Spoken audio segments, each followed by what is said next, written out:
10 alarm വെച്ച് വളരെ കഷ്ടപ്പെട്ട് എണീച്ച് പുറത്ത് വന്ന് നോക്കിയപ്പോൾ പുറത്ത് പെരും മഴ. നാളെ കുറേ ആയി ഒന്ന് ഡോക്ടറെ അടുത്ത് പോകാൻ വേണ്ടിയിട്ട് കഷ്ടപ്പെട്ട് നടക്കുന്നു. ഇന്ന് എന്തായാലും പോയേ പറ്റൂ ഗൈസ്. അങ്ങനെ ഞാൻ നേരെ അടുക്കളയ്ക്ക് കയറി. കുറച്ച് കലാപരിപാടികളുണ്ട്. ആദ്യത്തെ കലാപരിപാടി, നമുക്ക് ചായ വെക്കണം. അതിനെന്താണ് ആദ്യം വേണ്ടത്? പാല്. കുക്കർ ഫ്രിഡ്ജിലിരിക്കുന്ന കണ്ടിട്ട് ആരും ഞെട്ടണ്ട. കറി ഞാൻ കേട് വരാതിരിക്കാൻ വെച്ചതാണ്. പെട്ടെന്നൊരു ഐഡിയ തോന്നിയപ്പോൾ കുക്കറോടൊക്കെ ഞങ്ങൾ കയറ്റി.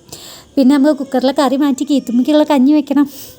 അങ്ങനെ അന്തം വിട്ട് വീഡിയോ എടുത്ത് നിന്നപ്പോൾ ചായക്ക് വെച്ച പാല് ജസ്റ്റ് ഒന്ന് തിളച്ച് പോയി ഗൈസ്. പിന്നെ അന്തം വിട്ടിരുന്ന് കഴിഞ്ഞാൽ ചായൻ്റെ പാല് തിളച്ച് പോവാതിരിക്കും. അങ്ങനെ അതൊക്കെ ക്ലീൻ ചെയ്ത് പാല് അടുപ്പത്ത് വെച്ച് ചായപ്പൊടിയൊക്കെ ഇട്ട് നമ്മൾ ചായ സെറ്റാക്കി.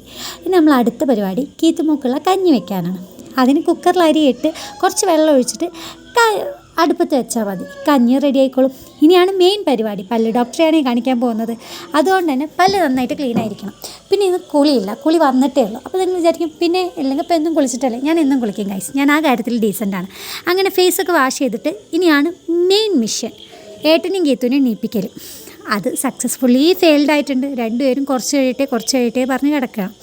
അങ്ങനെ എൻ്റെ പിറു കേൾക്കാൻ വയ്യാഞ്ഞിട്ട് ഏട്ടൻ മടിച്ചാണെങ്കിൽ നീച്ച് വന്നപ്പോഴോ ഫോൺ വിളി.